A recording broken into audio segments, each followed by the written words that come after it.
And if I think we're ready, I'd like to call to order the Board of Selectmen meeting for Wednesday, November 12th. Please all rise for the Pledge of Allegiance. I pledge allegiance to the flag of the United States of America and to the republic for which it stands, one nation, under God, indivisible, with liberty and justice for all. Okay. So I do want to just acknowledge that we received some sad news over the weekend. Vincent Dusick, who was chair of our Beach and Rec Commission, passed away unexpectedly. And obviously our thoughts and condolences go out to his wife and his family. Vince had also been a very active volunteer in town government besides serving on Beach and Rec Commission. I know he was also a member of the Exchange Club, a very, big volunteer heart, and loved Madison very much. So he will be missed. And I just thought if we could do a brief moment of silence in memory of Vince and his service, that would be great. So just maybe bow our heads for a second.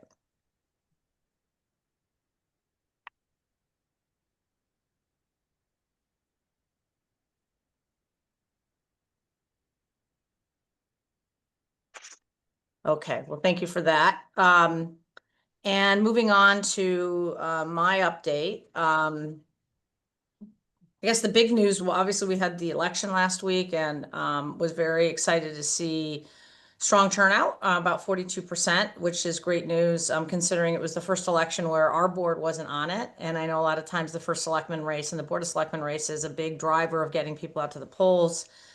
So we're grateful that so many turned out. Congratulations to all those who won seats on the different boards. Want to just compliment our town clerk and the registrar of voters again. First time we've had early voting for municipal. So that was also a big hit. I think they had a steady stream, the 2 weeks really leading up to the election. So I think that also helped drive turnout, but well done. Also, just want to mention to the board that we will be doing another bond issuance in December. We've been on this cycle now. This will be the third one, I think, that we're doing. And this will be a mixture of bonds, long-term bonds, and then taking out bands, which are short-term one-year notes that we use to fund all the different projects. So we'll give an update maybe later in November or early December about where we are on all the debt issuance, and that whole process, just to give you guys an update, but everything's looking good. And so we're just kind of starting that process, Stacy and her team, and we've been meeting with our bond advisors on that. So that's kind of the bigger news. And then I want to highlight that we did receive 4 expression of interest for the Academy project. We've scheduled a special meeting for 5 o'clock on Thursday to review those and have a public conversation about them. And then we as a board will then decide how we want to proceed with those. I think those responses are going to be posted today, so the public is welcome to view them. I just want to highlight that Thursday's meeting is not a public hearing. We're not making any decisions to pick one project. These aren't RFPs. They're not firm bids or anything like that. This is about concepts and seeing if there's something we want to take a deeper dive into and move forward with as a board. So just want to manage public expectations. But obviously I think they're going to go up sometime this morning. The public is welcome to review the proposals. You can join us. It'll be a hybrid meeting tomorrow at 5 o'clock. So just want to remind people of that. And with that, I'll hand it off to, liaison reports or selectmen comments. I'll go Quick Board first. of Ed. Oh, go ahead, Verse. Oh, okay. So, just a quick, I'm liaison to Beach and Rec. So just another quick extension of condolences to Vince's family. He was active, and his loss is going to be noticed. And speaking of Mr. Pickleball. Well, he know what? He advocated certainly for that, but he also advocated for all of the different recreational uses. So he was engaged. No doubt about it. Yeah, he was amazing. Yeah. Tonight we have an important public meeting session at the Neck River School. This is to really begin the process of figuring out a long-term plan for the surf club property. Tonight's format, just to set everybody's expectations, is more of an open house format. There are no formal presentations that are going to happen. Rather, we're inviting the public in to come in and start to tell us how they use the park and how we might make that experience better and or add uses that we currently don't have. And this will be the first of two sessions. After that, we'll make available the opportunity to input opinions and information online. We will pull all of that information together and bring back in a more of a presentation form to the public early next year the information that we've gathered, and then just do another round of have we captured everybody before we enter into the planning phase of it all. So please come tonight whenever you can. You don't have to be there at the opening. You can come in and leave as your schedule dictates. The timing is, I should know this. Is it 5 o'clock or is it 7 o'clock? I think it's 7 o'clock, 7 to 8:30. Yeah. And then the one at the senior center is 5 to 6:30, I think. So we're trying to Right. capture that, like both the parents and the seniors and after Right. school and all that stuff in each of the Right. meetings. So don't feel like you have to be there at 7. You're not going to miss anything. If you show up at, a half hour before it ends, you'll still have that half hour to walk around and see everything and provide input. Yeah, and I just want to emphasize too that Bruce mentioned that there will be specifics at one point that you can weigh in on, like actual proposals. This is about getting feedback first before the proposals get developed. So this is not like a critique of any plans that the town has right now. It's a Right. information gathering session. So any other Scott, you had comments? Yeah, but I'm sneezing now. So of course, I should have gone first. Now I'm like nonstop sneezing. Board of Ed, just real quick. I was there on the 28th. It was right before homecoming, which was that next Saturday. They did talk about the hand roof in need of repair, and they moved it to year 2 in CIP from year 4.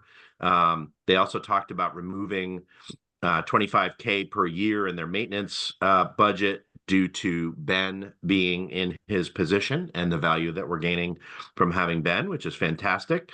They talked a little bit about the new IT, the shared director of information services, Aaron. So that sounds like that was great, replacing a lifelong wonderful employee. Art has now moved on and Yeah, retired. actually, I'm glad you mentioned that. So I'll make a comment on that when you're finished. Yeah. The Board of Ed received 2 awards, which were nice to hear.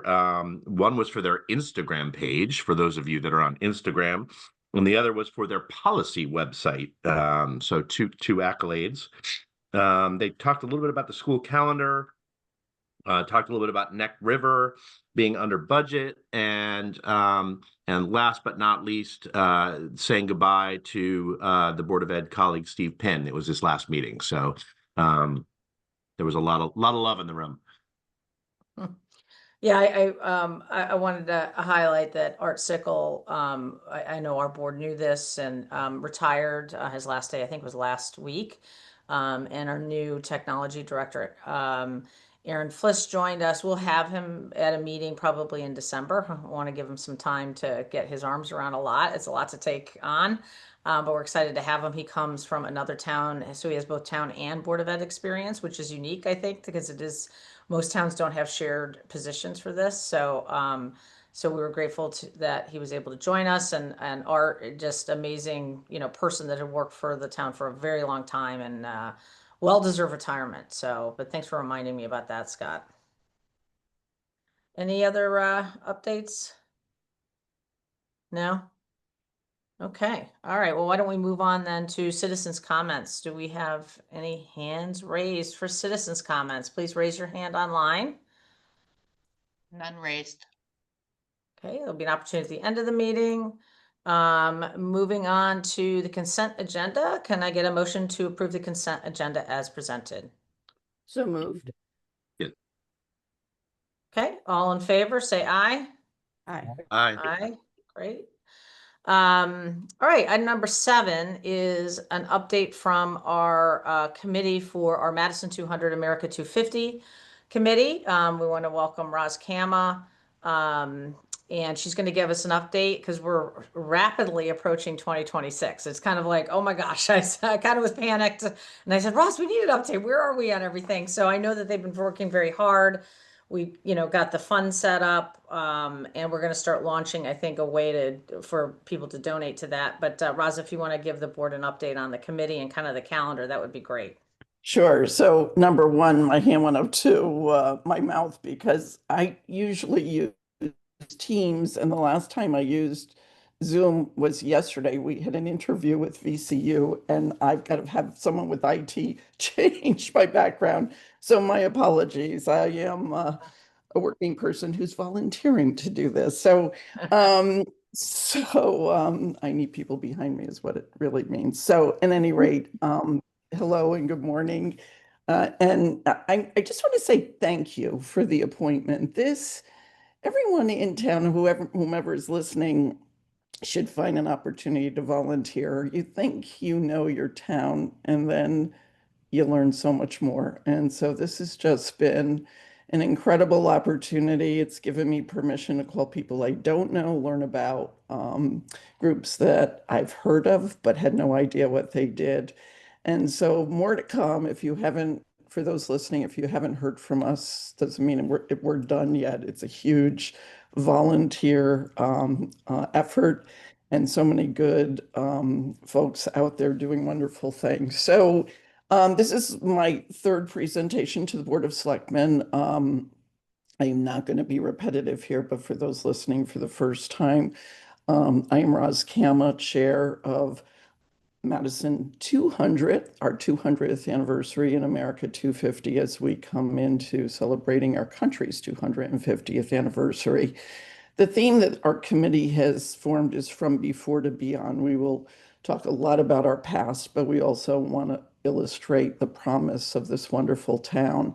The last time we met, we talked about how we were going to represent ourselves. We are building our legacy on something that was here long before 1621 or 1641 and 1826, and that is the rising strawberry moon, where a lot of our town activities tend to be around good weather, although we will celebrate all year long. So the rising strawberry moon is our legacy piece, and we feature it in our festivities. But we have 3 logos. Bruce, you had asked. Let me just say we are not allowed to use the America 250 logo. It comes with lots of graphic restrictions. So we are giving our co-branded folks opportunity to use the town logo with an encircled bicentennial and From Before to Beyond.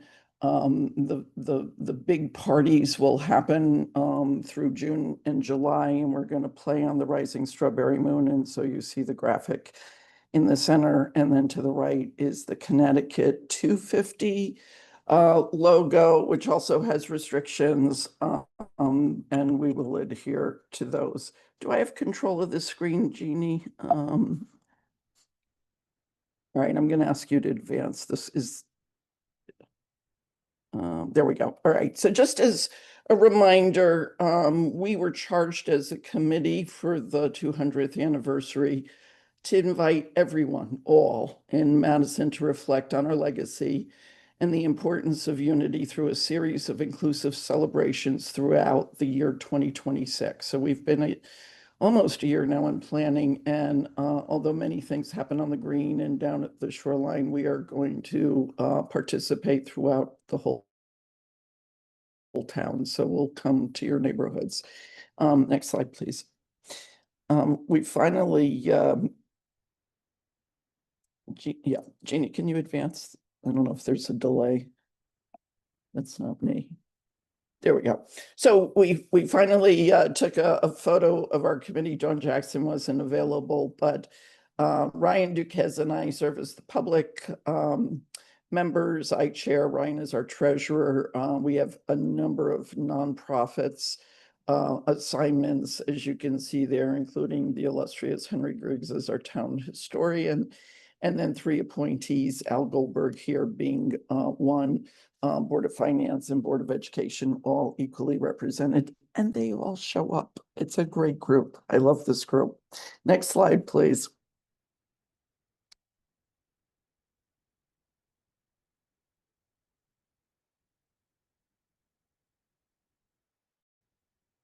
Jeannie, are you doing this right? There we go.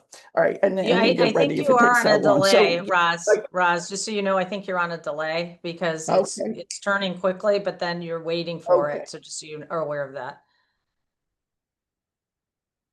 Oh, all right. Okay, my apologies. So we have this plan where we will throw a big party and then co-brand with all the local nonprofits. So we are building on 4 themes: history, legacy, community, and ecology. And I think we have a spreadsheet and we have equally distributed and have checked all the boxes. So if we were to start today, we've done what we set out to do, but we're going to continue to engage as many as we can. Next. And while I'm waiting for the slides to change, I'll just say that we have met, and thank you, Peggy, with all of the 4th of July Independence Day folks. So we are going to have a singular event on June 13th. Flag Day's on a Sunday, so we're going to do this on a Saturday. We're going to meet at Lee Academy, invite dignitaries, have an honor guard, and have a Flag Day historical flag display. And we will commemorate the signing of our incorporation. We'll talk about, who the dignitary should be. We've approached the governor's office. We haven't gotten a response yet, but I'd love to hear from you all who you think should be at that. So that's sort of our somber, serious, we really did this 200 years ago, and recognize all that comes with that. There will be a series of celebratory Madison 200 and American 250 events, then running through the latter part of June and into July. So on June 27th, we are working with Beach and Rec. We have the Surf Club on June 27th, and we are going to have what we are calling the Rising Strawberry Moon Festival. Lots to tell you about in terms of music and food and talent. One of the highlights is I have a committee right now working on a strawberry shortcake bake-off. And we are working on securing, we've been looking for sort of big name bands, and we finally at the last meeting came up with this idea of bringing in just local talent, people who have gone on to be great talent, both in music, but in other disciplines as well, and then highlight our youth and young folks. So they don't know this yet. I came up with the idea. Maybe we'll give a Madison Prize. And so we'll start maybe a new tradition in a fun way. I can't help myself, so everything we're doing is alliterative. So Rockets Roar will be a special firework that will go off, working with Madison Fireworks for Madison's birthday. So we will sing Happy Birthday on July 2nd under our beautiful fireworks display. The Madison Cultural Arts Council is going to give us a moment on stage to belt a birthday ballad, and we may ask for some folks to write a very special birthday song. The 4th of July parade we will be the Grand Marshals and be at the head of the parade with the float. We're working with, or at least trying to get as many of the ecological groups together, including Madison Garden Club, to build our float out of the natural flora that we have here in Madison. And then a national initiative, which will happen at 2 p.m. Eastern time across the country on the 4th of July, is that citizens will be asked to ring bells. And we thought we had the Daniel Hand High School Clay Club, but something occurred and that isn't going to happen. So we're working to have handbills. We're going to see if we can get a sponsor and just hand them out and have people understand. My goal is to create a human chain along the shoreline at 2 p.m. and maybe get a drone to fly over. So fun stuff around the seasonal celebrations. Next slide. But we've committed to make this year long. So we've worked with a handful of nonprofits, those who serve on our committee, and now we're extending out and reaching others. So the Historical Society, I have to give Marianne Harmouth and Henry Griggs and Carol Stolz a lot of credit. They've really worked hard to capture the messages of our past. The Lee lectures will be specific to who we are as a town and who the role Madison played as to who we are as a country. And there will be 3 lectures, January, February, and March. Klima is writing a children's book, which they will co-brand with us. Deacon John Graves on May 22nd will have what we're calling Tavern Toasts, much of how messages were carried during our revolutionary period were done not through Zoom, but at taverns. And so we will recreate that fun and everyone will be invited.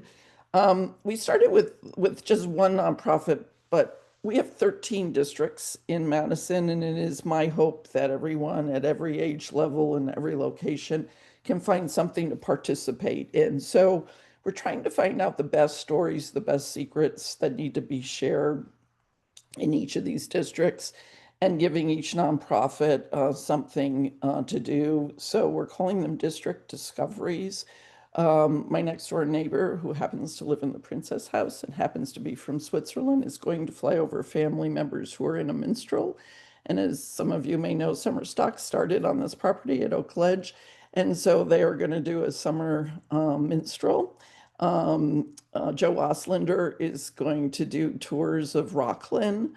The Mercy Center has agreed for the Neck District and so on and so forth. The Beachcomber, we're going to play the Boston District up during the Chambers event. And so if you've got a secret about your neighborhood, please tell us. We want to play it up and find a nonprofit who will host that. The library is going to play on our legacy past with Silly Putty. So they're going to create events for children, stretching stories. They're going to do a historical escape room, and they're going to document oral stories. We're going to run a competition for a town mural, another legacy piece. We've gotten permission on one property. There are a couple of locations. So the Chamber of Commerce and Shoreline Arts Alliance are working on that. We're going to try to put kits together for people to have their own neighborhood parties. It doesn't have to be through us to have a birthday cake. And so we'll work with our retailers to sell patio party kits. And then Al pointed out that this year on September 11th, in a very somber way, it will be the 25th anniversary of 9/11. And we want to honor those somber moments, and we probably need to plug into things like yesterday, Veterans Day and Memorial Day. And so we will reach out. And then our hope is at the end, we will have a fall seasonal soiree to give thanks to everyone who's volunteered and participated in some thankful way. So next slide. So whoops, go back one. As you know, we worked an agreement with Madison Foundation. So all receipt of money will go through the foundation. All expenses will be paid out through the town. And that coordination will go through those two organizations. The volunteers won't touch it. We'll just manage it and issue POs. And in so doing, the Madison Foundation, in addition to the town donation, made our first sponsorship gift. We haven't actively started. We're about to ask for sponsorship. And so I just want to acknowledge the Madison Foundation and say thank you. The next thing, so next slide, next thing is we have a postcard that's going to go out.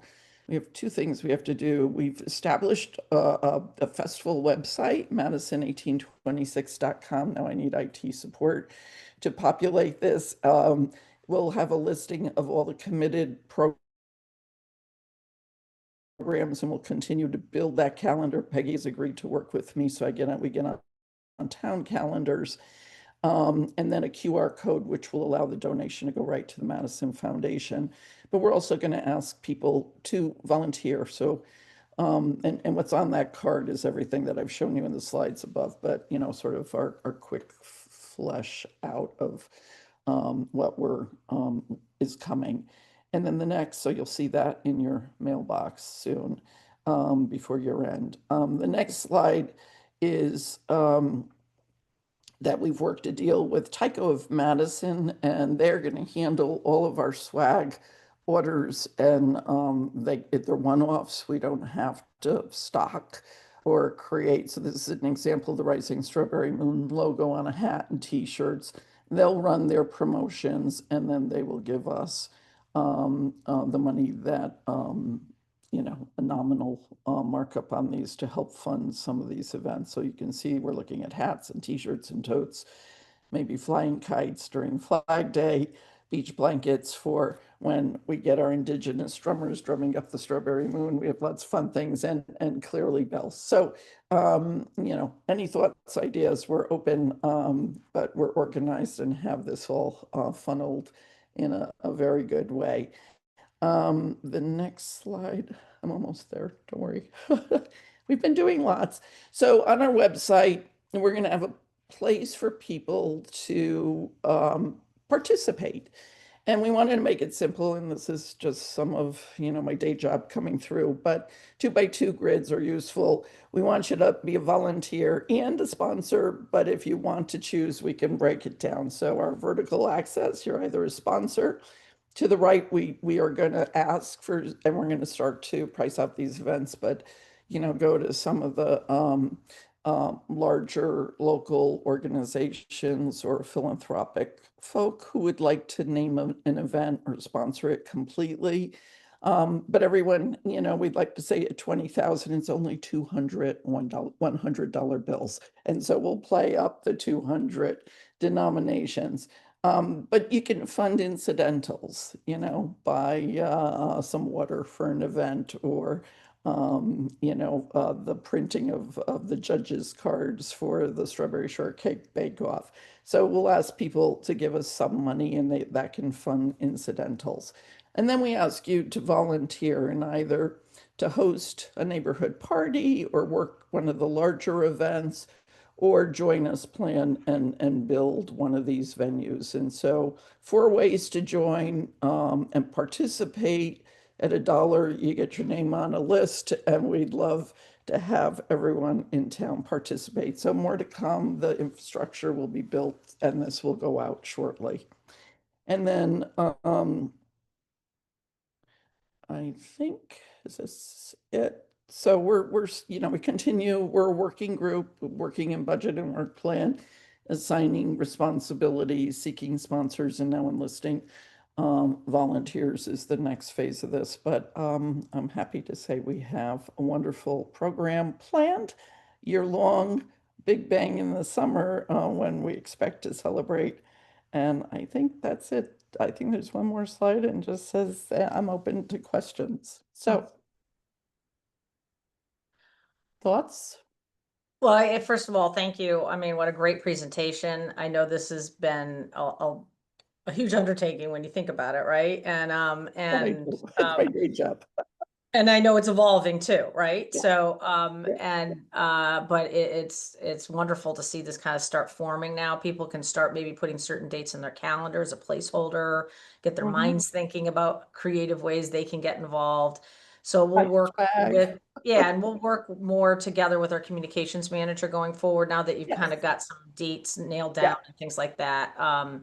I guess a question I have, and then I'll, open it up to board discussion is, um, are people from the community reaching out to you about this? Is there a lack of knowledge right now about this? Because I've tried to talk it up with different nonprofits in town, but so maybe our first step is really a promotional thing in December, like reach out to the committee, Yeah, get yeah. involved, No, we have a list, and I think we've gotten most of the significant ones. If like, there's a handful that I've reached out to several times, and we just haven't gotten together. And I think it's nothing more than, people being busy, or I've given them a chance to come back with ideas. Like the library just got back to me. The Women's Club has had an idea for a while, and we're sort of back and forth. I'm playing ping with the garden club, but we're pretty close.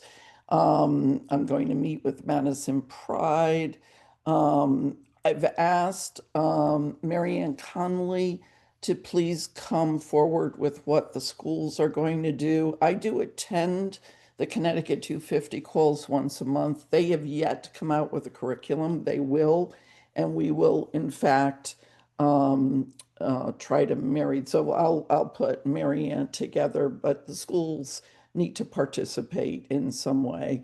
And I'm relying on her position on the committee to do that. There, I'm sure there are people I don't know about, and I'd love, please, send them, and I'll do my best. I, try to make myself pretty accessible to at least see what works for them. Yeah. Or to like the district discoveries. I have 13 districts.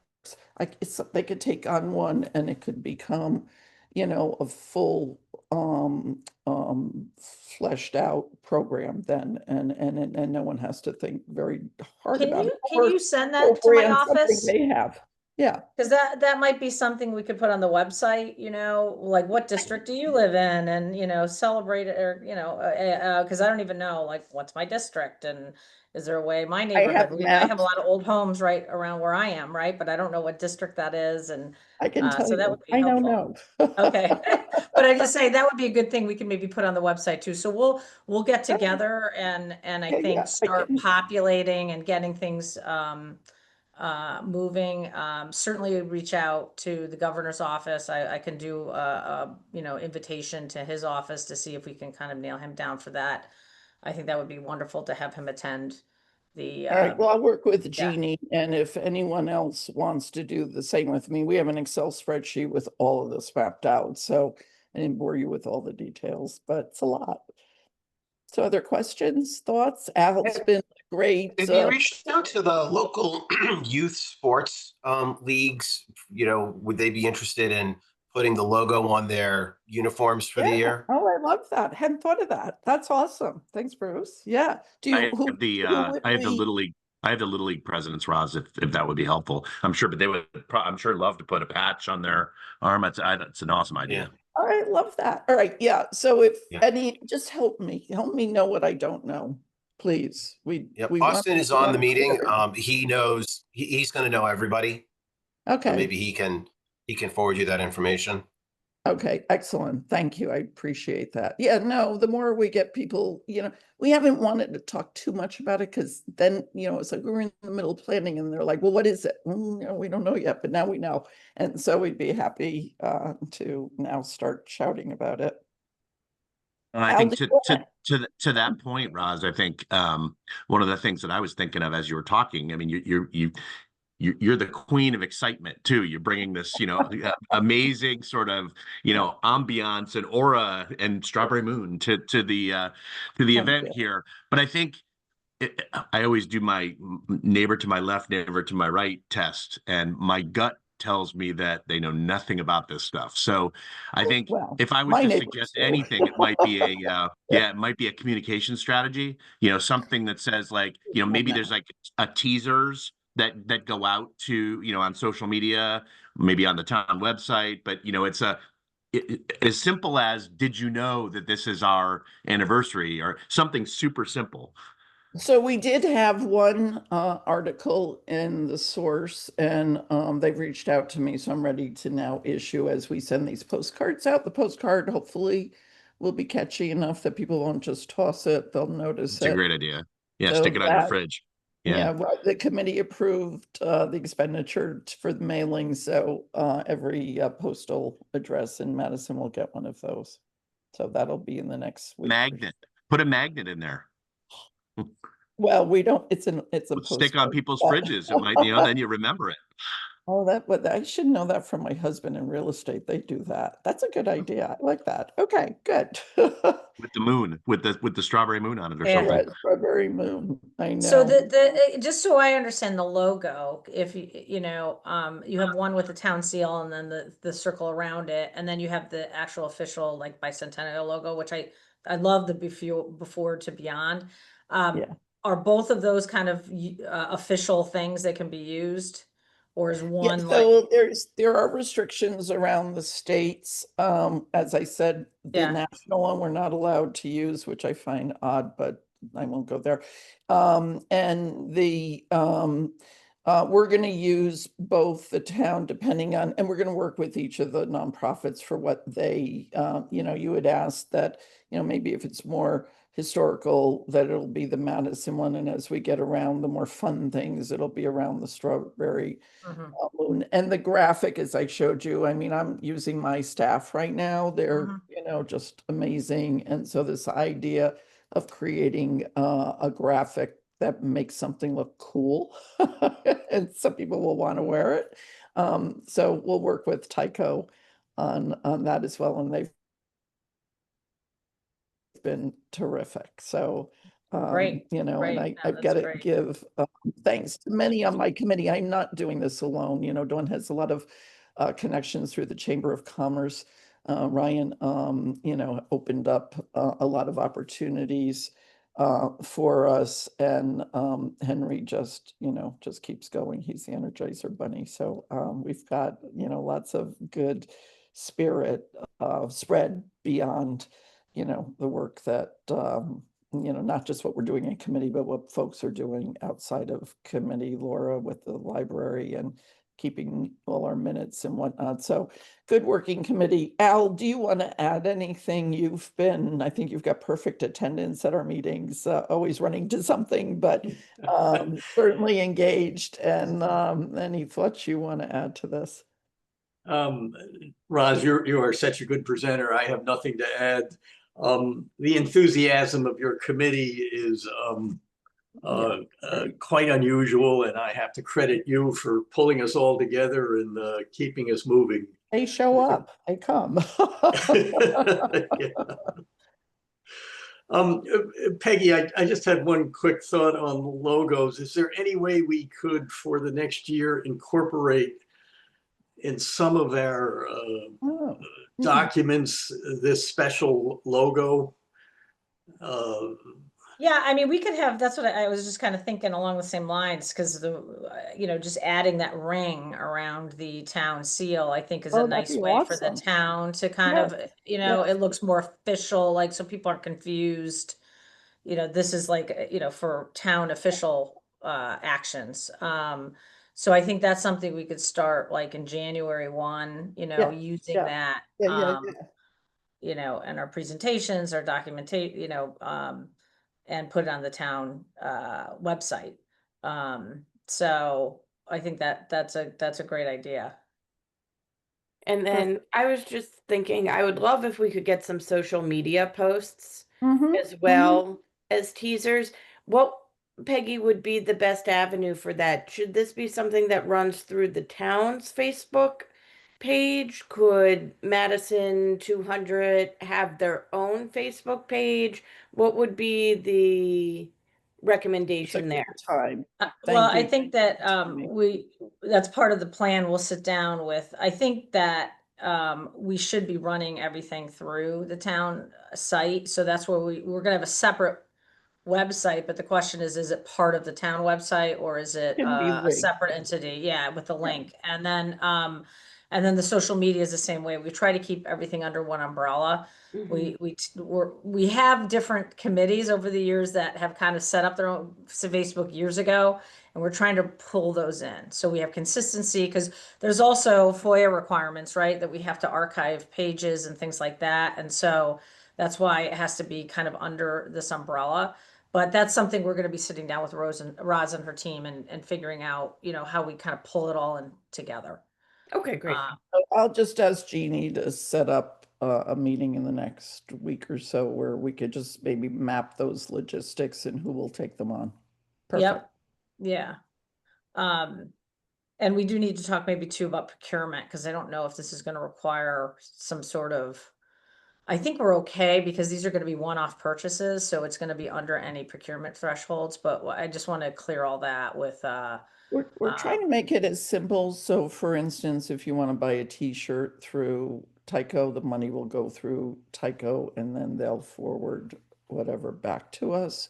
So we've eliminated the having every t-shirt having to go through the town. yeah, no, I think it would work, do but we that just with need to be, schools. we just need to get into, because these are donate, I guess.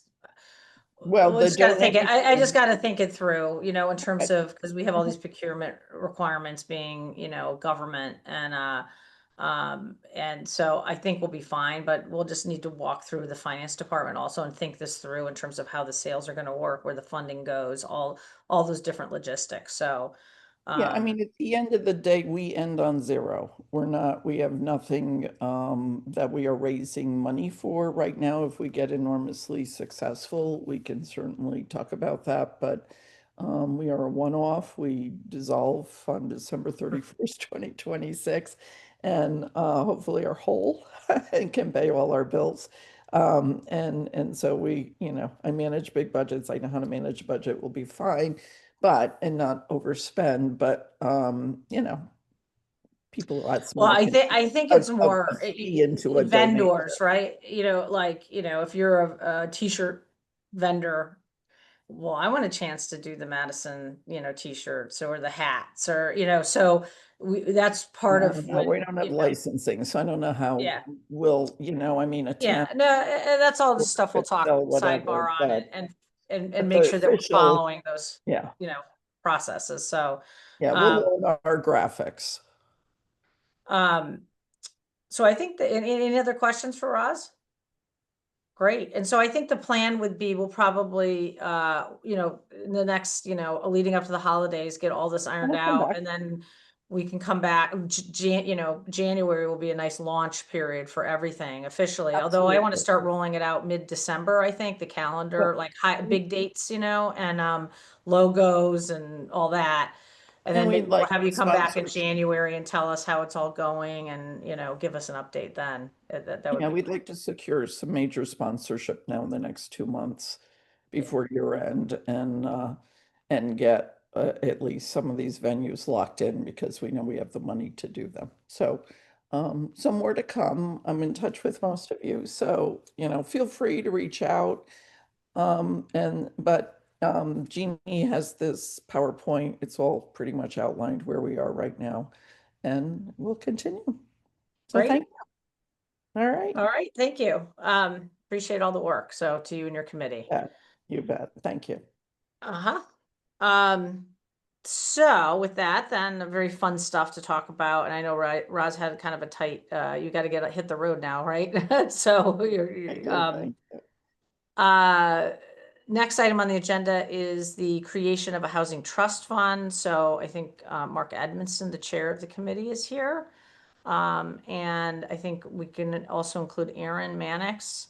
You should have had in your packet, you had a memo from the committee outlining some thoughts. We'd had a discussion with them several months ago, and we said, yes, go take a little bit deeper dive into this concept of a housing trust fund. This is one of the action items that was in our affordable housing plan.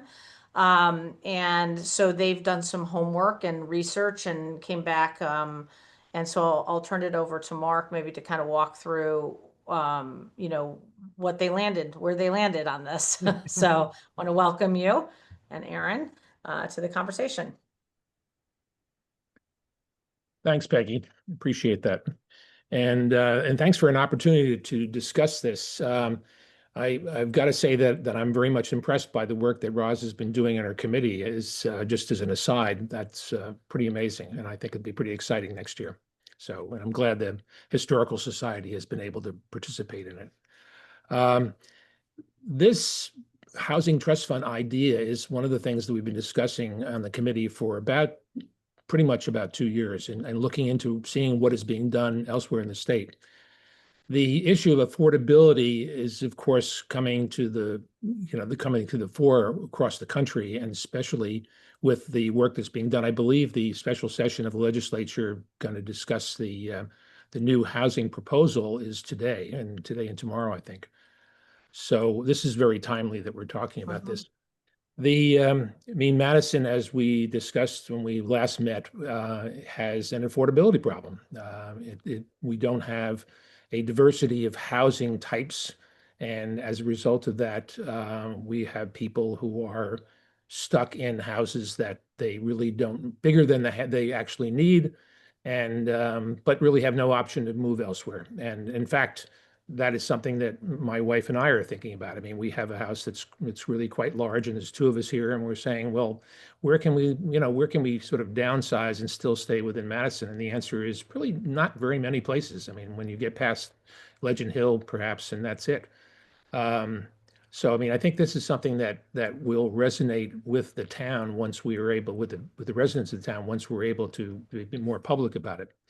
The idea of a housing trust fund is pretty much of a simple idea. It's to say that the town will agree to set aside indefinitely an ability to fund developers who are interested in being able to provide some kind of affordable housing. And we're talking now specifically about things that fall under 830G, but it also really kind of like talks about affordability more generally. You're not necessarily required to do that.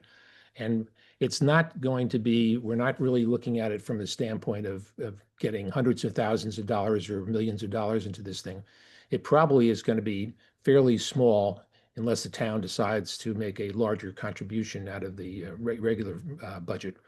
But it will give us an opportunity to tell people outside developers that we, one, have a interest in finding more affordable housing that qualifies under 830G, and also that we can help you do that. Maybe pay for some of the preliminary work that has to be done, which is not going to be that expensive, so that they can make a bid knowing kind of what the situation is in terms of the topography, as far as the geology of it and the hydrology and all the other issues that come up when you're talking about building a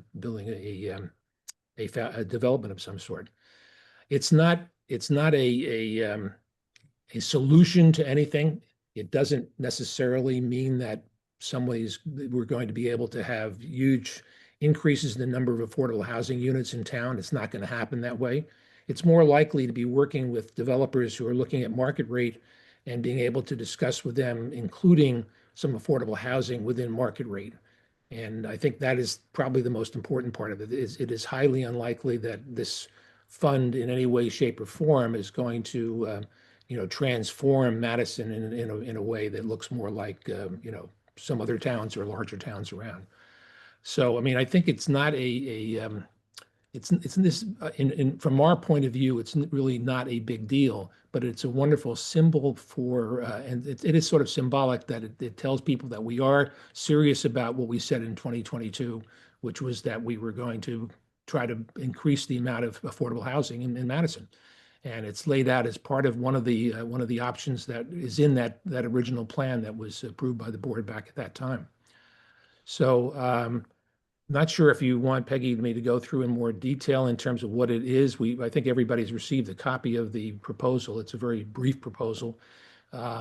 Importantly, we tried to put in answers to all questions like how is it going to be managed, who's going to own it, who's going to be responsible for it. But those are just placeholders. I mean, that's something that obviously we have to work with the board to figure out exactly and how this actually was going to work.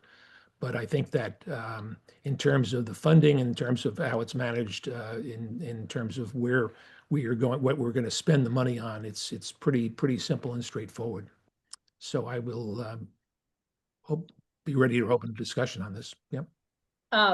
So I know you attached the Guilford ordinance as part of this, which is Yes. pretty general, with flexibility. Because I guess the way I would see this is, first of all, there's going to be a process that the Planning and Zoning Commission is going to look into in terms of their regulation review, whether or not there's going to be any kind of, developer fees or anything that might be part of the planning and zoning process, right? That could help fund this. So that'll be a conversation that if we decide we want to move forward with this, we could talk to the Planning and Zoning Commission about a funding stream possibly through that.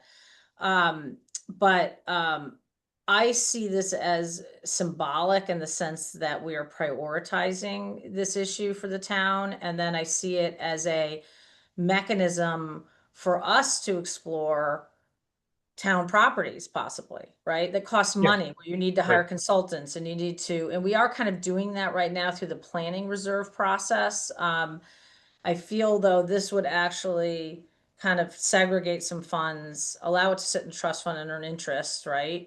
So Yeah, there's yeah. different benefits to that. And then, and I have to go through this in more detail in terms of like to make sure that the board would then have the opportunity to say, we want to do a septic analysis on this parcel, right? And so this is kind of a resource of money, not having to use the planning reserve, that we could at least do some sort of that investigative type analysis as well. Exactly. So, so there's different pieces to it, and then the board would have to make a decision, does the town want to put money in this or not? We've set up this is a trust fund, so it's a little different than like, say, we've usually done it through reserve funds. We did the coastal resiliency planning, and we've talked about, do we go that path versus the ordinance? I do think when it comes to housing, this would help us, I think, in terms of applying for grants and things like that, the fact that the town has this. That's why I think it's like a little bit different conversation, because there's a mechanism we could do that would be simpler, which would be through setting up a reserve fund in some way or a special revenue fund. But this trust fund, I think that it might be viewed differently from trying to apply for outside funding. That's the perception I have. And so I don't know, if you have a different view, or Aaron, if you have a different view, but so that was my thinking on this. And so, Aaron, I don't know if you have some thoughts, having, looked at the proposal so far. It seems pretty simple, like, right, what Guilford has done. Yes, so there's the general proposal of establishing a housing trust fund. We haven't gotten into the specific language of what an ordinance would look like. The Guilford example is attached for reference. Peggy, you're right, it's pretty general. I have some examples from other towns as well. Fairfield has a good one. Westport also has one. They're all very standard language. Most of them have the authority to the legislative body, Board of Finance, and the advising committee is the Affordable Housing Committee. So there's language in most of those trusts establishing the committee as, that the board does have discretion to use the funds as they see fit. However, there are opportunities for the committee to weigh in for recommendations as well.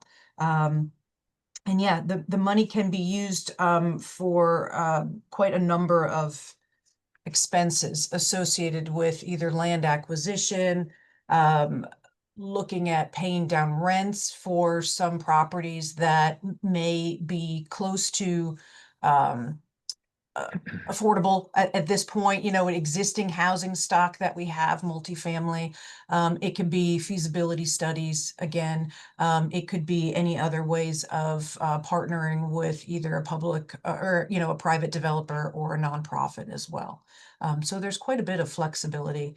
And again, the funds, they may or may not be funded by the, on an annual basis by the town.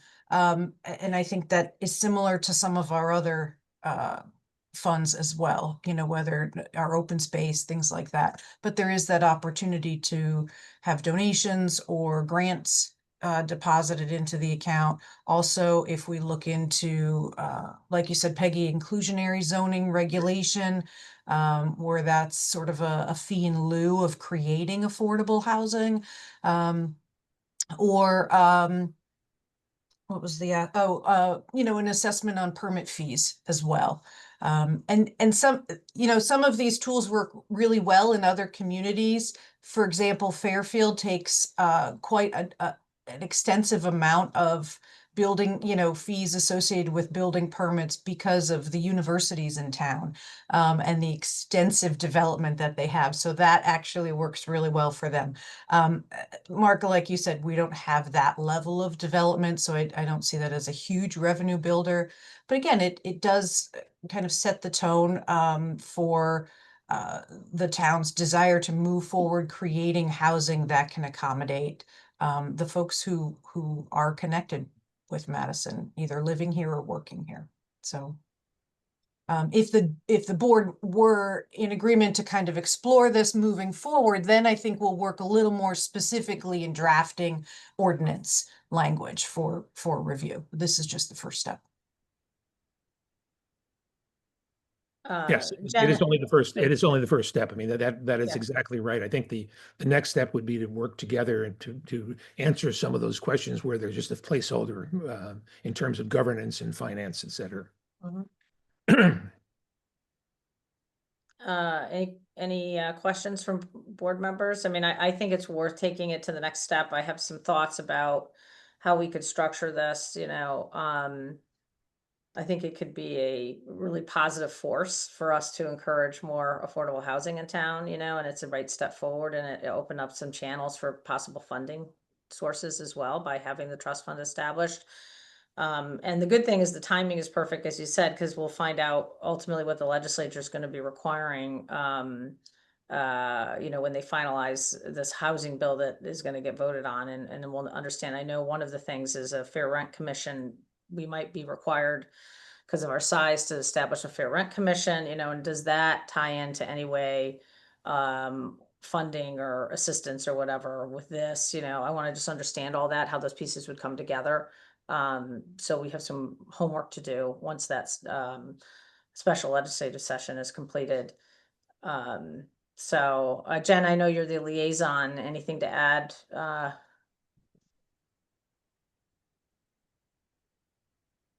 You're on mute.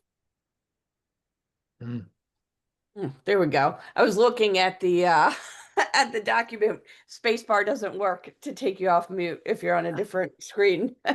Just a side note. But no, the committee's been working very hard on this. It's something that's been a big priority for them. So, you know, from that perspective, I think it definitely deserves some more investigation from our part as a town. You know, this is affordable housing is one of our goal. We have a whole plan for it. It's a goal of the town. So question always comes down to funding. So that's definitely a big piece that we'll have to figure out. But committee's been working very hard on putting this initiative together. I agree with Jen, Peggy, that this feels like, I think you put it, you know, this is sort of symbolic, you know, a symbolic step and a really positive sign for developers that we're taking this seriously. So I think it's the right thing to begin to move forward on. I think, you know, I sort of think, you know, Jen put it well, but it's a bit of an elephant in the room to me is the funding. You know, is it public versus private? You know, how does that all happen? Is it an annual thing? Is it a one-time thing? Is it I think there's a lot of open questions on how that works, but at least this particular process feels like a best practice to me. It feels like sort of putting the stake in the ground that we care, we're serious about it. It's part of our strategic plan, and we want to move the ball forward in a positive direction.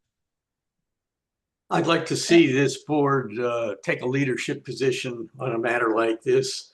We've talked about it for so long, and this is a way we can show that we're serious about this and committed to it. The one thing I didn't see in the initial document was what I call the exit ramp. If a future Board of Selectmen wanted to unwind this trust fund, is it doable? Is it going to be complicated in terms of getting the money back out? And I would just want to make sure we're not handcuffing a future Board of Selectmen. Al, it is the idea that this would be a creature of the board that would be instituted by an ordinance. So I'm not going to make a prediction, but I would say that if you can create it with an ordinance, you can also dissolve it with an ordinance as well. What happens to the money is another question. Yeah. If there is any money, I mean, that's another question. I mean, money seems to complicate everything, doesn't it, Ed? Well, had that so problem. I'll jump in. I'll jump in and say that for me, it's not very complicated. I think for me to even think about getting on board with creating another government entity is that tax dollars, property tax dollars from Madison residents don't and are specifically prohibited from funding this. I'm not sure I could get past the irony of increasing taxes to make Madison more affordable. So if we create a fund that becomes a vehicle for outside entities, federal, state, or private to put money in, well, that's one thing. But I don't think reaching into the taxpayers' pockets deeper in Madison is a good move.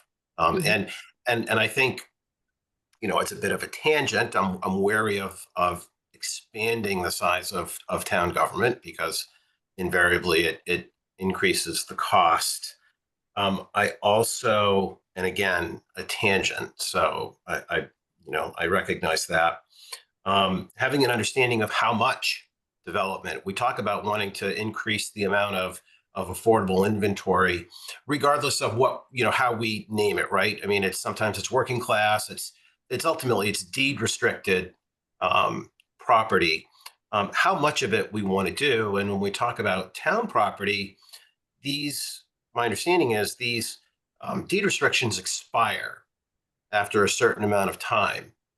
And how would we manage the expiration of what was a town property from its deed restrictions into a more market value? I think that's an important consideration. But back to how much density are we increasing? I'm, remembering the conversation that we had from the wastewater committee about the limited ability of the ground to absorb the waste that we produce, and increasing that density just exacerbates that. So I think part of the exercise that, the facilities committee is going through is looking at, parcels that could be developed, right? That was part of their charge, and that was part of the report that they gave to us, the interim report, that there are a couple locations in town that might be more optimal for development. Because of the fact that we don't have sewer systems, we are capped, right? Or we know that we can't really do anything more than 30 to 35 units, probably. I mean, that's always been the number I've heard. Although then you're getting into a much bigger significant cost, for the project development, because now you got to put in a mini treatment plant and all this other stuff. So I don't envision us being able to do large scale development all over Madison. I mean, we just don't have the infrastructure, right? So this would be one-off projects if the town decided to pursue that. Or if you had a private developer come in, it is so expensive, especially along the coast, to develop anything. And if you try to then have it be affordable, that reduces the profit margins, obviously, for the developer. So, trying to find a balance where the town fills a need out of the project by assisting with looking at septic, analysis, or we can assist in some way to bring down the cost of that project, I think is a positive thing. So that, because right now it is so expensive. And we all know that, right? To do anything, especially if you're down where our highest density areas are, now you're subject to all the other restrictions, the coastal management, like all these different things that are going to prohibit in terms of what you build and how you build it. So I think this could be a positive resource to help assist people, and with the goal being that we're going to provide community benefit, and community benefit is creating more affordable housing in our town. I agree with you, Bruce, that driving up taxes hurts affordability, but we give tax benefits to residents that we all pay for, right? We did that with Wellington. We gave a tax abatement for Wellington. We're all bearing the burden of sharing that because And we have a senior tax freeze, and we do. There's just, but that can't have that can't be a bottomless option for us. You're right. And this wouldn't be that. I'm not trying to say this would be that at all. But I want to just amplify a point that you picked up, Peggy, because I think it's a great one. And that is the affordability for people who work in Madison but can't maybe afford to live here. And I think that has to be sort of the North Star of the affordable development as we move forward. That the folks that work in Madison and want to live in Madison really need to be given the first consideration in this.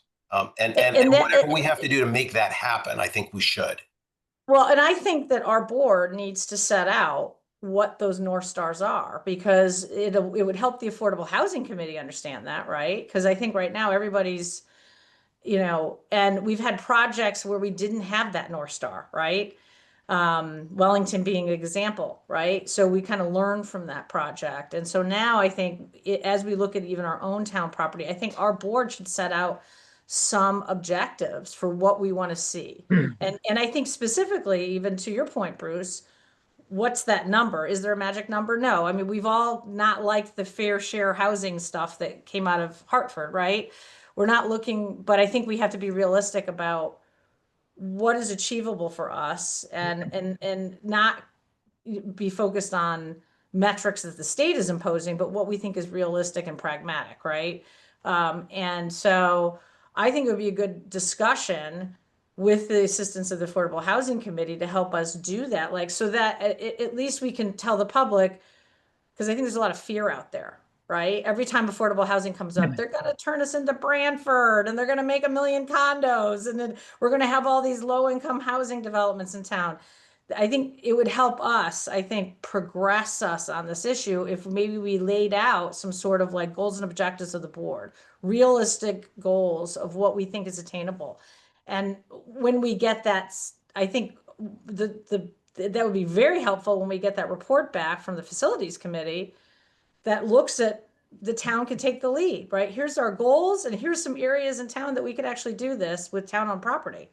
And then we can match those up. I think it would help us. So I would think that as we Peggy, continue, doesn't that some of that stuff? I think maybe we just need to dust off the affordable housing plan that they put together, right? I think a lot of those thoughts and ideas and strategies may exist already in that plan. We just may need to rethink about it a little bit in the current times. well, you're right. And I think looking at what's in there, but I think being more specific, like saying our number one goal is to serve, either the aging demographic in Madison, downsizing, right, that have income restrictions, the people who work here, that we want to, the workforce housing, as some places call it. So maybe we set those priorities so that it's very clear what our objectives are if we're going to support some of these projects. But I'll have to go, we should all go back, and I'll go back and look at the affordable housing plan too. It talked about that, but I don't know if we actually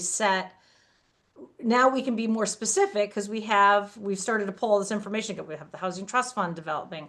We've got the parcels that the town could develop, then you got to start narrowing it in and saying, okay, what's our number? What can we do with this? And what are our goals as a board to achieve, with all this work? So I think this is a great conversation, because I agree, Bruce. I think that we need to move it into practice. Let's get some stuff done now, right? And be more specific.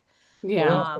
If I may say that these are tools that will help us manage development. It's right now we don't really have those tools. We have a developer comes into town and says, "I'd like to build something," and we say, "Okay, does it conform with our zoning rules and all that?" And if it does, you go ahead and build it. This will give you an opportunity to actually this kind of thing, like the Housing Trust Fund. It also could very well help us in terms of being able to get a waiver in 830G. I mean, among other things, which would be kind of helpful. Yeah, and I think also looking at the 830G waivers, but I think also just looking at funding mechanisms, and I think we should have a further conversation. You know, if it's not going to be developer fees, like if we don't want to do what maybe Fairfield or other towns have done, but let's look at our building permits. We get a lot of revenue that come in. Maybe we'd say that half of our building permit fees go into this fund. You know, that's not taxing, but it, you know, all that revenue does is it does offset the mill rate. Ultimately, it goes into the general fund. So it helps the town coffers, right? But maybe it's building permits, you know, or, you know, maybe there's where you can get at least a small stream of income to build up into there. So we're not having to appropriate into it. That would allow for, you know, planning analysis or, you know, or, you know, waiving certain fees. That's another thing. We could have a policy where the fee goes into this, or we waive certain fees for different types of projects. I mean, building fees are expensive when you really look at it. And I know that's been hard, you know, and then going through the whole planning process to get approvals costs money. You know, Aaron, I mean, these people are spending hundreds of thousands of dollars, right? When they come in with proposals and site plans and architects and, you know, Depends on the project, yeah. yeah. So, but anyway, I know, good conversation. I think this is what we should be talking about. And, you know, and I know it's been frustrating for the committee. We haven't made more progress, but at the same point, I think we have to bring everybody with us, along with us, right? And there's all these different pieces that have been being worked on separately, and now is an opportunity to kind of start bringing them together, and for us to kind of make some progress in this area, I think. So I appreciate your committee, Mark, and I know you've had a few people that had to step off, so we do have some vacancies, I think. If anybody, if members of the public are passionate about this, please reach out to the Board of Selectmen, put in an application, because we do have several vacancies now in the committee. And I know it seems slow for you guys, but you can hear how complicated the issue is, right? And we all have our own differing opinions on how fast and how big and everything that the town should go in this direction. So, but I think this is a nice symbolic step that could really help, you know, just help further some things move along in town. So any other comments, board members, or? No, good. Okay, great. All right. Well, thank you. Thank you. Thanks, Darren. Next item on the agenda is discuss and take action to approve the town of Madison entering into an agreement with the Madison Foundation for the Meals on Wheels program. Well moved. Second. So we talked about this at our last meeting. This is a opportunity to start building up a bigger, I guess, endowment is really what it would be for the Meals on Wheels program. We're kind of running down on our funding. Don't worry if you're getting Meals on Wheels, this will continue, but we're trying to be forward thinking and prepare for when that endowment money that we had is completed. I know Austin, we can invite him up. Any questions on this? This is just, and this was reviewed by council. This is just setting up one of those structures like we did with the Madison 200 committee, you know, for people to make donations and through the Madison Foundation. No need to discuss on my end. I think this is great.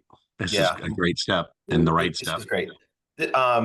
Just to be clear for anybody that's going to watch this or is watching this, we're not actually putting money in this. We're just creating the administration for the funds. We're still going to be managing it out of the senior center. Austin's still got this as one of his many millions of tasks, but this is just an efficient way of managing the funds moving forward. Any other comments, Austin? I've said I would support, and I continue to say that, you know, if we need to create a budget item for this as part of our annual operating budget planning, I really think we should do that. Yeah, thank you. Critical And this is program. just a, another mechanism for us to, access the public. And if they want to participate in helping the program, this is just a way for them to be able to do that. And write it off as a taxable donation as well. Great. Well, I think we're all good. We talked about this, I know, at our last meeting. This is just the actual agreement. So if there's no further questions, all in favor of approving the agreement, say aye. Aye. Aye. Aye. Okay, great. All right. So, Austin, you can kind of I'll get this signed and we'll get this moving, which is great. And maybe we talk to Maddie about, QR codes and pushing it a little bit, if people want to make donations to support it, that we could do that. Yeah, and there's already a $20,000 contribution that the foundation will be making available to us when needed. Okay, great. Amazing. Wow. Curious, have you seen any uptick at all with all the, economic concerns and the funding, the government shutdown? Have you seen an uptick in people requesting Meals on Wheels, or has it been pretty steady? Yeah, so last year we did 10,105, and this year we're on pace to do about 1,000 more than last year. So Okay. yeah, there's an uptick. Could be for a variety of reasons. Aging population, more people staying at home, surgeries, etc. There's a slew of reasons why people go on Meals on Wheels. But definitely, the increase in food costs at the supermarket is one of them. Yeah, it's there's definitely a variety of reasons why people go on Meals on Wheels for a very short time, a very long time. It kind of runs the gamut, but Are there guidelines of how somebody might qualify for Meals on Wheels? Is there ever a reason why you might turn somebody away, I guess is the real question. But so yeah, the one guideline is we need a doctor's note.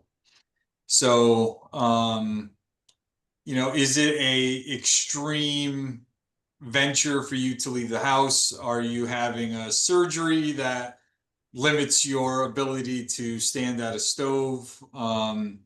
Should you not be using a stove? Can you not cook for yourself? But the doctor's note is kind of the key marker that we request. And most of the time that happens, some doctors don't agree that the person needs Meals on Wheels, and it would be better for them not to get it. But 95% of the time, it's the people asking for it are in need of it and would qualify. Yeah, that's super helpful. Thanks. So I know you're on for the cemetery discussion. You just want to hang on. We got item number 11. I know if everybody's I'll good be moving here. forward, or 10, excuse me. We got 2 items. So we voted on the agreement, so we're good there. Item number 10 is discuss and take action to approve. Did we vote? We I did don't it know first if and we- second. I don't think we actually Yeah, we voted. Oh, we did. No, Okay. I think, we voted. Yep. And then I just threw in a question and all of a sudden opened up a whole conversation. So it's like That was during discussion, so sorry. yes, yeah, no, that's okay. Item number 10 is discuss and take action to approve a return of $133,856 from the CIP residual project balances to the master account in the CNRE fund pending Board of Finance approval. So moved. Second. So this is, great work from the facilities department, finding, and all departments, obviously, that have these projects, but sometimes there's just extraneous pieces where we get things that cost less than what we budgeted. It doesn't happen all the time, but we always love it when it does happen. And so the balances kind of get swept up into the general CNRE fund. So that's all this is. I don't know if there's any further questions. With that, I think you got a list in the packet. All in favor, say aye. Aye. Okay, great. So that does pass. Item number 11 is discuss and take action to approve a recommendation from facilities to award Gilbane the GMP proposal for the HVAC electrical gym project and authorizing the first selectman to sign all documents related to this award. Can I get a So second? I'll move it with the amendment that we insert Polson HVAC. We didn't identify the facility. Oh, okay, yeah, I know it's talked about in the memo, but so I will second your amendment. So the amended motion now is on the floor. So with that, we'll open up for discussion. I always forget procedures on this, but go ahead, Ben. So just explain real brief. Excited to see this move forward. Yeah, I was like, hey, Polson? tap me in. I'll talk about it. Yeah. No, this is a big one. So Yeah. kind of the Yeah. 30-second financial Yeah, that's overview. it's kind of important to have Polson in there. You're right, Bruce. So everybody knows this is finally happening. So go ahead. So when we rescoped this Polson HVAC electrical, it's a very long title because it's kind of a little bit of everything, but HVAC upgrades, electrical upgrade of the building, auditorium renovation, gym renovation. The total construction budget for the project was 21 million, let's call it $21.8 million. Back in January, Gilbane did a construction document phase estimate when the plans were nearly complete. They came in at 18.2 million. So provided the actual construction cost came in at or under the estimate, that would leave about $3.5 million. And the intention there was whatever's the residual from this project will continue on to knock projects out on that kind of 4-year Polson renewal plan. So we get this one done first, see what's left over, and then just start moving down that list. So we did make an equipment pre-purchase with this project. It was $1.3 million. That's for the generator, the transfer switch, the ATS. Those items are all on order. So the remaining construction budget was about $20.5 million.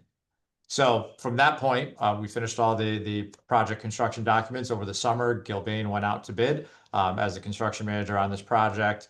They run the bid process. They actually split the massive construction documents up into 10 bid packages for all the different trades. Very similar approach to what was done at Neck River Elementary. And they get bids back just like we do on any of our projects. It was just times 10 in this. And then what they do is they have scope review meetings. So they go to the lowest qualified responsible bidder. If there are issues with that bid, they may go to the next bidder. So on the last update I gave you guys, I kind of was here's where we were if we took all the low bidders, which almost never happens. Here's where we are with the second. Here's an average. We went through that whole analysis. So where we ended up, I sat in on several of these scope review meetings. They're very thorough. Gilbane does a great job in really vetting these contractors. So there's no question they're recorded. So there is no like, oh, I didn't know that was part of the scope. They are on the record. We actually had to disqualify one vendor because in that meeting they basically admitted that they missed something. So it's a very thorough process. And Gilbane takes those proposals and they aggregate them together for each one of their recommended bidders. And they add their general conditions and their what they call site services, which are everything that Gilbane's services that they provide on site to keep the project moving. We already had a sneak peek at those because way back in 2024, when we first signed on with Gilbane, they had given us estimates of those costs and they were right there. So aggregate the trade bids, put in Gilbane's costs on the top of it, put a 2.15% fee on the top of that, which is the same as they used for Neck River. And where we end up is a guaranteed maximum price contract amendment for just a little over $14 million. So including the equipment pre-purchase, our total construction cost here is 15.3, which is 2.87 under the CD phase estimate. This is how it's supposed to work. It's not supposed to be higher. Need more of these. Yeah. This is good. So we're well within the overall project budget here. And so if if the project was built for that 15.3, if there were zero change orders on the project, we utilized all the construction manager contingency on it. That those are not plausible situations. There are going to be changes on the project when you dig into an old building like this. But if we did, it would leave post-project $6.4 million available to fund future projects. The next one up would be the roof replacement, which is 5.9. So sometimes it's a downfall, but I'm always thinking 2 or 3 projects down the road. So our incentive to keep this project cost contained on it is so we could do the next one. But back to that's next year's problem.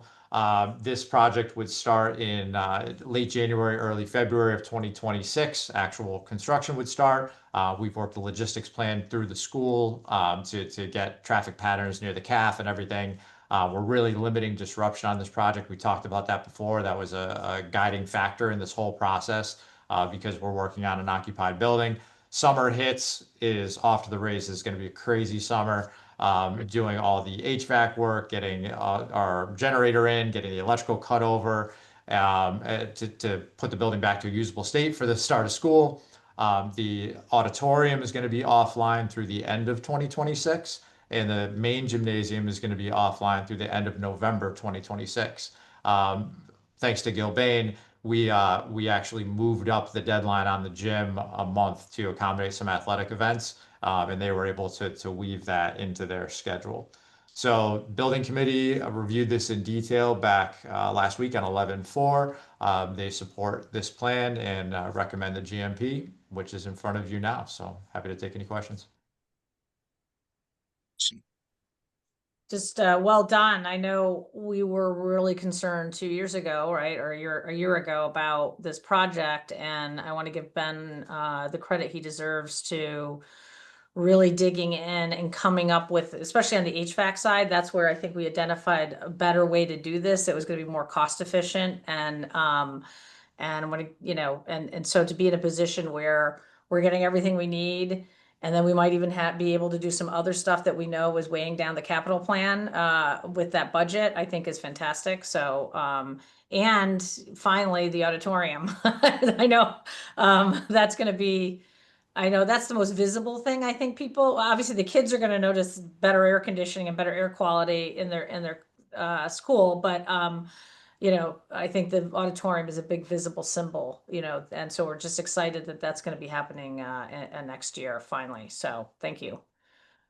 Amazing, Ben. Thanks. Any other questions or comments? No? We may have to give more, more than 25K back per year now, Ben, because of all the things you're doing. So be careful.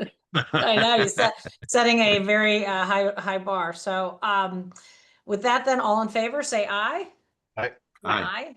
All right, great. So excited to see that move forward. So thank you for that. Thank you. Good work. So item number 12, I think Jeannie had sent around, we don't have to spend a lot of time talking today, but because I didn't get as much research done as I'd hoped before this, but we had a conversation about, you know, cemetery management in town, right? And some are private cemetery associations, some are town owned. Hammonasset, which is I think our oldest or second oldest cemetery in town, has really been in a limbo land, so to speak, right? Because the association is kind of defunct. It's not a functioning association that's managing it. And the town doesn't technically have control over Hammonasset either. And so I feel like we're at a point now because we have a lot of people coming into the town clerk's office asking about burial plots, you know, asking about availability or old deeds. You know, people bought plots in the 1980s or something and for their grandparents or, you know, and there's an extra. So we don't really have good mapping, and I don't want to, you know, scare the public, and I don't mean it in that way, but I think if we want to really get the records in better shape, and really have a more formal management structure for the cemetery, we would need to go through this state process that would require us to kind of take it over as I don't want to call it, it's not derelict, it's maybe defunct. And maybe Jeannie, I know she had done some research on this. I think Jeannie, did you send out that memo to the board when we talked about it Monday? I can't remember if it got sent out. I believe I did, yes. Okay, so so there's a process that we would go through with the state to kind of take this officially over, and then we can apply for a grant where they could go in and do mapping and things like that, so that we can get things more formalized, I think, and a better management structure for the cemetery. So I think it would make town clerk's life easier. You know, there's been a lot of inquiries into the selectman's office about this, and it might just put people more at ease. So it would be a process this board would take up. And Jeannie, can you remind me what the process is? Don't we just have to like post it in the paper? Like vote on some sort of, I'd have to Son. refresh my memory. okay. So we'll get on, I'll come back with like more details if the board is open to this. You know, of like the steps that we would need to be take. I don't think it's a lot. I don't know if it's an ordinance. I don't think it's an ordinance. I can't remember. It's some sort of, something we would be voting on to declaration, and then we would have to do public notice for that, so that people were aware we were taking this step. Like eminent domain, is it? Like we're not taking it like that way, are we? I don't know legally. I can't, you know, we had this conversation a while back with Carrie. No, it's not eminent domain, but it's it doesn't mean you would lose your plot deed or whatever. It just means the town is going to be more formally taking over rather than a cemetery Yeah. association. Yeah. It would be the town. So, and Austin, I mean, remind maybe if you want to remind like what the town currently does, right? In terms of cemeteries, maybe that's just helpful to put it in context. Where is this one too, by the way, Os? Where is Hamo? This is over by You're River on, Road. you're on mute. You're on mute. There's always one. River Road. It's on River Road. Okay. Okay. Thanks. So out of the 6 cemeteries in town, we as the town are responsible for 4 of them. 3 of them being the entirety of the cemetery. West Cemetery, the town is responsible for the historic section, the section closest to Route 1, not the interior part. The Indian Cemetery at Camp Laurelwood, Rockland Cemetery, both of which have no space. West Cemetery, our part, the historic part, no space. And the Hammonasset Cemetery, which we're talking about now, you know, minimal, if any, space for purchasing.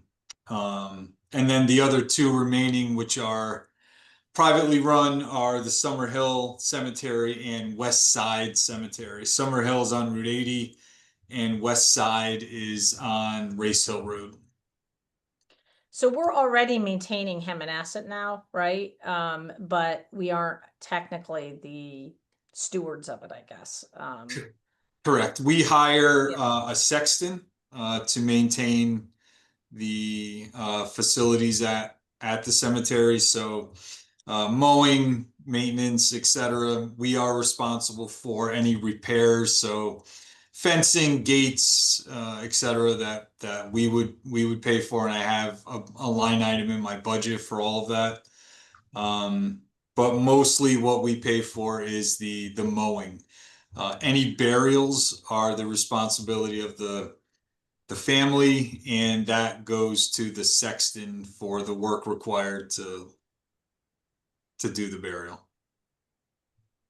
So I think that this would basically mean that you would come to the town officially about purchasing a plot if there were spaces available. And we would be the maintainer of records. I mean, right now we have a collection of records that was part of the, I forget the family name that basically oversaw that cemetery for many years, right? You know, there's no official record keeper, I guess, really, right? So some of them are deeded in the town clerk's office, some of them aren't. So I think it just, and it's a historic cemetery for us. So I feel like we need to do it right, you know, and make sure that it's being, recorded properly and all that. We certainly are maintaining it. That's why I don't like the term I know there was some term with the state legislation about derelict. It's not that it's derelict. It's just more about record keeping and I think of Sounds like responsibility. this is more of a formality, right? In the sense that we're Yeah. already doing all the work anyway. So Yeah, right. So Yes, I think the real thing is once a private, if you will, cemetery is no longer in existence, so the owner of the cemetery or the person responsible for the maintenance of the cemetery is no longer the responsible party. The town in which the cemetery is located then becomes responsible. So yeah, this is not 100% not a derelict cemetery. It's beautiful, historic. It's a really interesting place to visit, but by no stretch is it derelict. So Austin, So, we are responsible in perpetuity, even though we may not have collected any fees at the time of the burial. Is that correct? Correct. No. yeah, and that's a state statute, I think, about it, that it has to, ultimately there has to be some sort of public responsibility, right, for these places. So, so I'll come back with the specifics of what we would be doing in the process. I just think, it's time to do that. And I'm trying to think it was, and apologies if somebody from the family is watching, but I think this kind of all started, the Cemetery Association kind of stopped being actively managed, I would say probably like, 7 or 8 years ago, maybe 10 years ago. So it's not like this has been like this for decades. It's more of like the last 10 years. So that's why we took it over. And I know we have a lot of records that were given to us, but we just don't, I just think it's better to have the formal authority and clarity about what the town's role is in this. So so that we can kind of, going forward, manage it the way it should be managed. So I will come back with more specifics and what that would look like, what we would need to do as a board. And like I said, we're already paying for the upkeep, so it shouldn't have a budgetary impact at all. And it's just, giving us authority, the proper authority. Any other questions? No? No. Okay. All right, great. So thank you, Austin, for that. So Sure. we'll follow up with that and bring back a more detailed kind of transfer plan. Item number 13 is discuss and take action to approve the 2026 Board of Selectmen meeting schedule. So moved. second, Okay, so we kind of landed, I think, because of different conflicts I had and other board members had going forward in the new year, our regular meeting is going to be moving to, I forget now, was it, where did we land? that Wednesday 4 p.m. morning.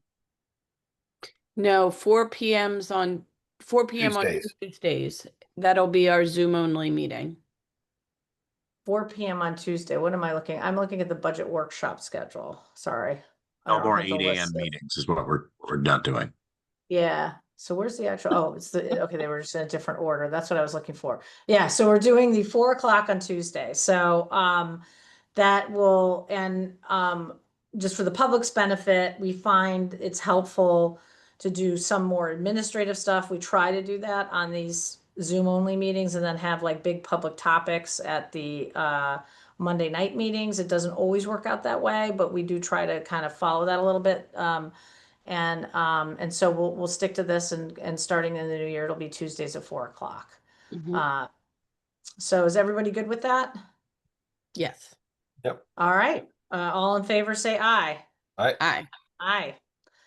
All right, great. So we got the new schedule. We can get that. That'll be good. And then Jeannie will kind of send out meeting invites with the updated schedules. We'll get the calendar populated and all that.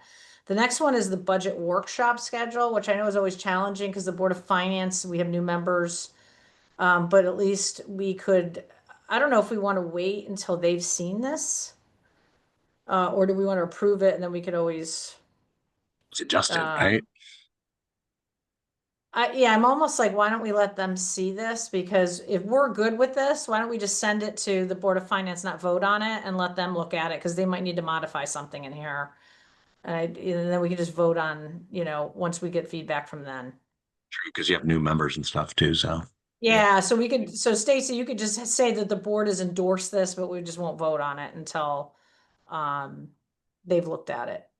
Because we got to make sure it works with them. But I will highlight that we are planning on a April 28th referendum date. So for the first time, we will have our budget referendum in April, which was one of the goals of the charter review, to give us more flexibility and pull that forward. Most towns do have their budget referendums in April. So this schedule is a little more compressed, but I think it's very efficient. And then it'll be our first Tuesday, April 28th, will be our referendum day that we're working towards. Okay. Yep. So this is not a budget item per se, but the policy discussion around the surf club. If we could make room for that somewhere in the next month or two. How about the beach stickers? Yeah. Mm. Yeah. So it's not a Yeah, budget line item, right? Or maybe it would become a budget line item because we Yeah. have to pay for the stickers.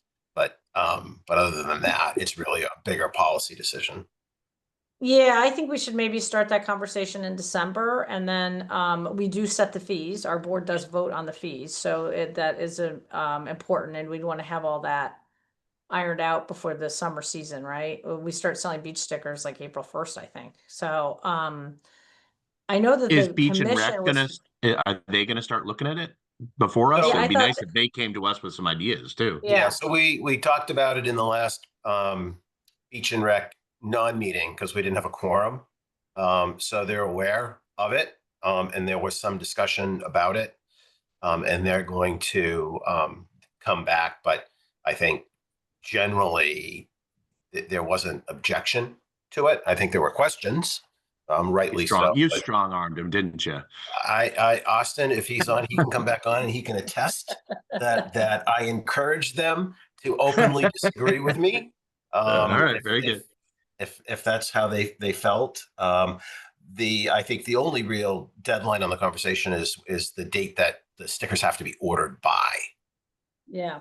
That's sort of the biggest working deadline. So, and that's, I think, probably February-ish. I think Austin, I'd start shouting if I've got that wrong, but yeah, that's kind of the working deadline would be the order date for the stickers. Well, and I think I think we start selling them April 1st, which is, 2 months before they're needed. So we have a little flexibility. I know some people are eager beavers and they get their sticker first thing, and but they're not needed till Memorial Day. So we'll target though a conversation in December. Okay, on one of the meetings in December to talk about that. So okay. Any other? Yep.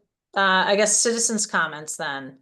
Any hands raised? If you have a comment, you can raise your hand. Yes, Matt Gordon. Okay. Go ahead, Matt. Hey, good morning, everyone. Thank you for having this meeting this morning.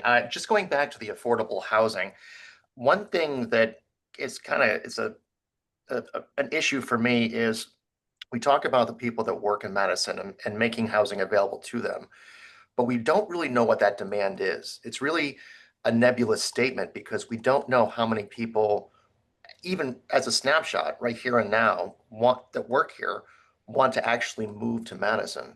And we use that as a principle. So I think possibly there's an opportunity for us to try to measure that. We could poll teachers and police officers and the people that work here to see what really would be that demand. So I encourage or suggest that we take a look at that. Okay, great thought. Any other hands raised? No? Okay, No. with that then, I guess, meeting, hearing no objection, a meeting is adjourned. So thank you, everybody. Have a great day. Hi, Thank guys. you.